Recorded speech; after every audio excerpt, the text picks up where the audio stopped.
Hi there, this is Louise from Handy Little Me, and today I'm going to be answering some questions that I get asked quite often.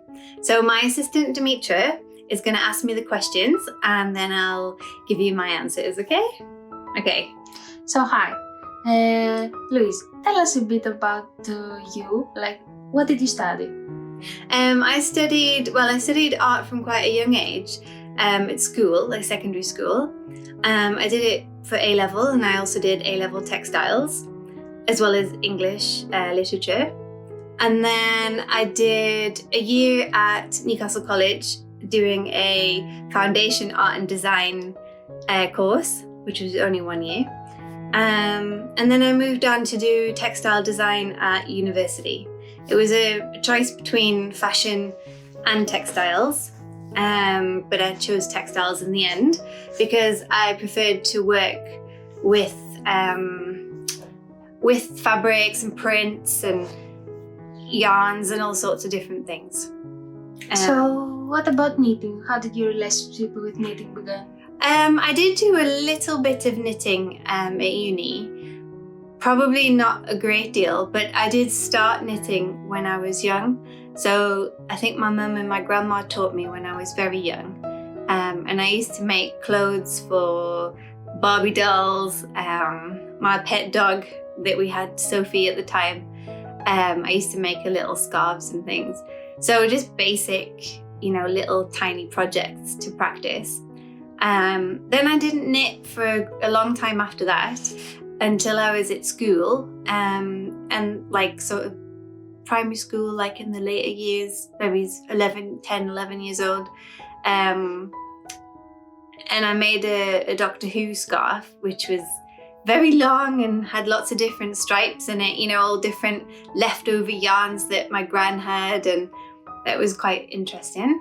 And then after that, I sort of didn't do a great deal of it until later when I was at uni. So. And when did you start designing knitwear?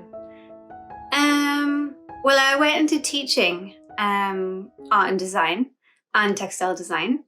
So I was teaching that for many years. And then about, 2008, 2009, I started to sell knitted items on Etsy. So I had opened an Etsy shop. And the Etsy shop back then was really great. Etsy was all about the makers. They were featuring different makers all the time, and it felt more of a community than it probably does now. And it got to a point where I really wanted to sort of write up some patterns rather than just sell the finished items. So I think I just started with like a hat, and then I started doing lots of hat patterns, just simple stuff. And then it just developed from there. Good. And talk us through a bit of through the designing process. Where it sort of is the same. I follow the same pattern that I did when I was at university. So, like when you first start with a project. At university, you would be given a project brief. I guess it's the same if you work in design right now, like for a company. You would have some kind of project brief. So I kind of have my own project briefs, like when I designed the stuff from the Outlander series. So it's like, you're looking at the characters, you're trying to make something that's similar to what they're wearing. You take inspiration from perhaps the locations, the colors. So it's all about that kind of theme. So you pick a theme.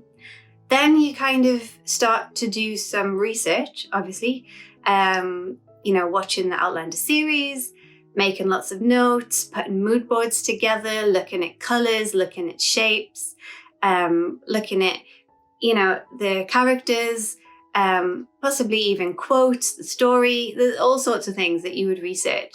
Then once you've got your mood boards together, you might do a few sketches, you might do a few drawings maybe if you want. It's always fun to get the paints out, get the pens out. You would get some kind of design ideas going sometimes that happens just in your mind, but sometimes it's good to get it out on paper. And then from there, you would kind of swatch some samples up, look at the yarns you want to use, the colours, try and colour match the yarns as best you can, and then go from there. When you design in the patterns though, it can be quite difficult to get it right. So, I wouldn't say that for anything that I design, that I kind of write it down and knit it and then it's all finished. It doesn't really work like that. So when I design, I might pull something out, I might try something, I might not like it, I'll pull it out. That might happen 5 or more times. I could work on a test for like a month before I'm happy. And there's a lot of back and forth, whether it looks right, does it fit right, going around the measurements, working out the maths, like there's a lot to it. And then finally, when I'm ready, I normally have a collection together before we take it to be photographed. And then we'd go and we'll book the photographer, we'll book a model, and then we'll go and we'll get that all photographed. And then after that, it's me back to the computer to write everything up, edit it, have it checked, and then finally it goes on the website. So it's quite a long process. It's not just a case of, have an idea, make it up in an hour or two and then put it on the website. Maybe it's for a smaller item like a dishcloth or something, that could work. But when you're doing a collection or you're doing bigger pieces like garments, there's quite a lot of work involved. And that's why it's not always possible to do like a tutorial video for every pattern, because often I have a lot of patterns to write and edit at the same time and send for editing. And I don't always have time to do the video tutorials. So, Louise, talk a bit about the behind the scenes, the blog work, what it takes to have a blog. Okay, so it's actually really hard work. It's not something that I would say, you might, if you're thinking about becoming a knitting blogger or crochet blogger, and you might read stories of people that work, I don't know, like 20 hours a week or less and jet around the world and, do this and do that. It's not really like that. Well, not for me anyway. It's actually really hard work. And I would say that I work probably 60 to 70 hours a week, because working on the blog, I have to work probably at the computer. Sometimes it depends on my sleep pattern. Sometimes I'm here from 6 a.m. And I'll have a break to walk my dog and then, do some household chores and then come back. And, I try to knit in the evenings, but I'm on the computer most of the day for about 7 to 8 hours. And then in the evening I'll knit until 11 or maybe after. If I have a deadline for a photo shoot, then I knit probably the whole day, starting probably from 8 a.m. till about 11 a.m. with maybe a couple of short breaks, and obviously to walk my dog. But yeah, it is hard work. And, it takes a lot of dedication to make it work. And you have to be quite open to hearing like criticism and taking on board those suggestions to change things. I've got some people that I trust for SEO, my developer, my hosting, and for the SEO audit that I had, he did suggest a lot of changes and I took them on board. And sometimes you don't agree with something, but you think, okay, well, these people are supposed to be experts, so I'll do it. And it's getting a good team together to help you. And it's costly. I'm not going to say that it's not. It is quite costly. And if I want to work with the best people in the field. I don't, just want to hire anybody. Like I wouldn't suggest that it's a brilliant idea to hire people that you don't know if they have a good reputation or not to work on your website. You need somebody you can trust. Trust is a big deal that's a whole body of work in there. You don't just let anybody log into your website. And it's worth the money in a way to get the best people to help you if you can. When you start out, obviously that might not be possible. But you just have to try and work with the best. Also, I have a full-time assistant who helps me, mainly with social media stuff, writing, and that does help a lot to have that help there.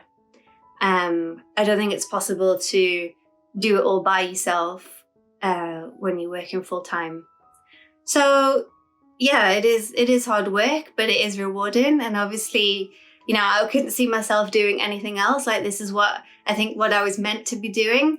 And it makes me happy. I love working with yarn. I love having the ideas, organizing the themes, getting the research together, trying to get the collection sorted out. It's a whole process and I just really enjoy it. So yeah, that's... So, last question, and it's one we get a lot. Knitting or crochet? Well, I do both, but I would have to say that I do love to knit more than I love crochet, because I don't know, there's something about knitting that I just enjoy more.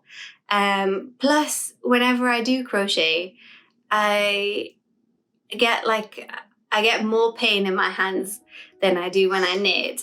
It might just be the way that I hold the hook, I don't know. But I do kind of, especially if it's a big project, I do get more aches in my hands. And I just prefer to knit. I like the stitches more. I like, the stitch patterns just make me more excited, I guess, than the crochet stitch patterns do. And I just prefer knitted items. I don't know, it's just something about it that really speaks to me. It makes me feel happy, if I can sit down with my needles and zone out. I just prefer that. Okay. All right, thanks. So that was the end of the questions. If you do have any other questions that you want to ask me, feel free to drop them in the comments and I'll try and answer them for you. I hope that it's been insightful and that you've got to know me a little better. And that you hop on over to Handy Little Me and have a look around and, check out the patterns. So thanks so much for watching.